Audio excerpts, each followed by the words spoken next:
Professor జయశంకరే Telangana జాతిపిత. తెలంగాణ జాతిపితను ప్రకటించే అవకాశం ఉందా? ఒకవేళ ఉంటే మీ మనసులో ఎవరున్నారు? ప్రొఫెసర్ జయశంకరే తెలంగాణ జాతిపిత. ఈ విషయాన్ని ఇప్పుడు కాదు, ఇది వరకే స్పష్టంగా చెప్పిన జయశంకర్ సార్ తెలంగాణ సిద్ధాంతకర్త. కేసీఆర్ అనే వ్యక్తి ఆనాడు టిఆర్ఎస్, ఈనాడు బిఆర్ఎస్ అధ్యక్షుడు మాత్రమే. కేసీఆర్ ఉద్యమ ముసుగులో పార్టీని విస్తరించుకుండు. అవకాశం ఉన్నప్పుడు ముసుగో లేకపోతే ఉద్యమో ఏదో ఒకటి కొట్లాడే స్పేస్ ఉన్నప్పుడు కొట్లాడకుండా ఆంధ్రబాబు కాళ్ళ దగ్గర మోకరిల్లిన నువ్వు మరి నువ్వే వేసుకోపోయినావు ఒక ముసుగు. తెలంగాణ అనే ముసుగు నువ్వే వేసుకోపోయినావు. నువ్వే వేసుకొని ఒక పార్టీ పెట్టి విస్తరించుకుంటూ పోకపోయినావు. నీకు కూడా అవకాశం ఉండే కదా. నువ్వు అప్పుడు ఇంకా మంచి ఏజ్ లో ఉన్నాడు, 30 years లో ఉన్నావు.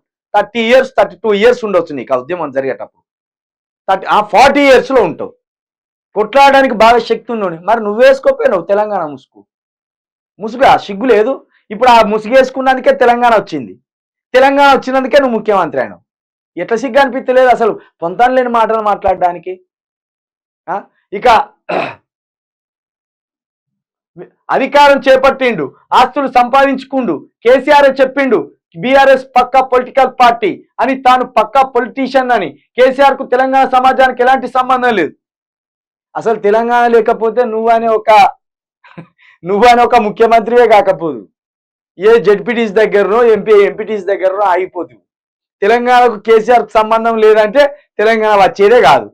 100% పొలిటికల్ ప్రెజర్ పెంచితేనే ఏదైనా సాధించుకోగలం. ఉద్యమాలు చేస్తారుగా కొందరు, సంఘాలు పెట్టుకుని ఆ కుల సంఘం ఈ కుల సంఘం, ఏం బీకి పొడిచి పాడైండ్లు. ఏది కానీ పొలిటికల్ ప్రెజర్ తోటే సాధ్యం. పొలిటికల్ ప్రెజర్ పెంచాలి. అటు అసెంబ్లీలో కావచ్చు, పార్లమెంట్లో కావచ్చు, ఇటు ఫీల్డ్లో కావచ్చు. ఫీల్డ్లో కొట్లాడాలి. ఫీల్డ్లో కొట్లాడిన వాళ్ళు మళ్ళీ అసెంబ్లీలోనో పార్లమెంట్లోనో ఉండాలి. అక్కడ ప్రెజర్ పెంచాలి, ఇక్కడ ప్రెజర్ పెంచాలి. అట్లా పెంచినందుకే ఈరోజు తెలంగాణ వచ్చింది.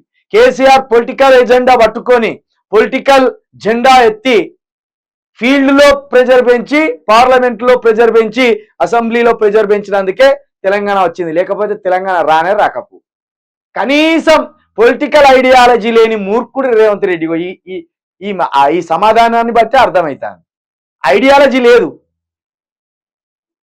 వ్యక్తిగానే ఇప్పుడు ఒక మాదిగ సంఘం అని, మాల సంఘం అని, ముదిరాజ్ సంఘం అని, ఈ సంఘాలు దేనికి ఎక్కర్రావు, రూపాయి మందానికి ఎక్కర్రావు ఇవి. కానీ ఒక పార్టీ పెట్టి సిద్ధాంతం మీద కొట్లాడితే ఏం సాధించవచ్చో టిఆర్ఎస్ పార్టీని ఆ చరిత్రను చూస్తే మనకు అర్థమైపోతుంది. ఇక తెలంగాణ జాతిపిత జయశంకర్ అంటాను. అసలు దేశానికే జాతిపిత లేడు. ఒక 8 సంవత్సరాల అమ్మాయి ఢిల్లీ సుప్రీంకోర్టులో ఒక దాఖలు చేసింది ఒకటి. ఏమని? ఈ దేశానికి జాతిపిత అని ఎవరైనా ఉన్నారా, నాకు సమాధానం కావాలని ఇచ్చిన. ఆయన ఏమంటారు, రికార్డెడ్ ప్రకారం ఈ దేశానికి జాతిపిత లేడు అని వాళ్ళు ఆన్సర్ ఇచ్చింది. దేశానికే జాతిపిత లేరు. ఇక రాష్ట్రాలకు జాతిపితలు ఎక్కడిది? అది జయశంకర్ సార్ ఎక్కడిది, కేసీఆర్ ఎక్కడిది? జాతిపిత అంటే ఎవరు లేరు, ఎవరి ప్రేమకు వాళ్ళు. ఇప్పుడు నాకు నచ్చితే జయశంకర్ సార్ను జాతిపిత అంట, లేకపోతే ఇంకో ఆయనకు నచ్చితే ఇంకో ఆయన కేసీఆర్ను జాతిపిత అంటాడు. నిన్ను మాత్రం తెలంగాణ రోత అంటారు రేవంత్ రెడ్డి గారు. నిన్ను మాత్రం తెలంగాణ రోత అంటారు. ఇది పక్కా.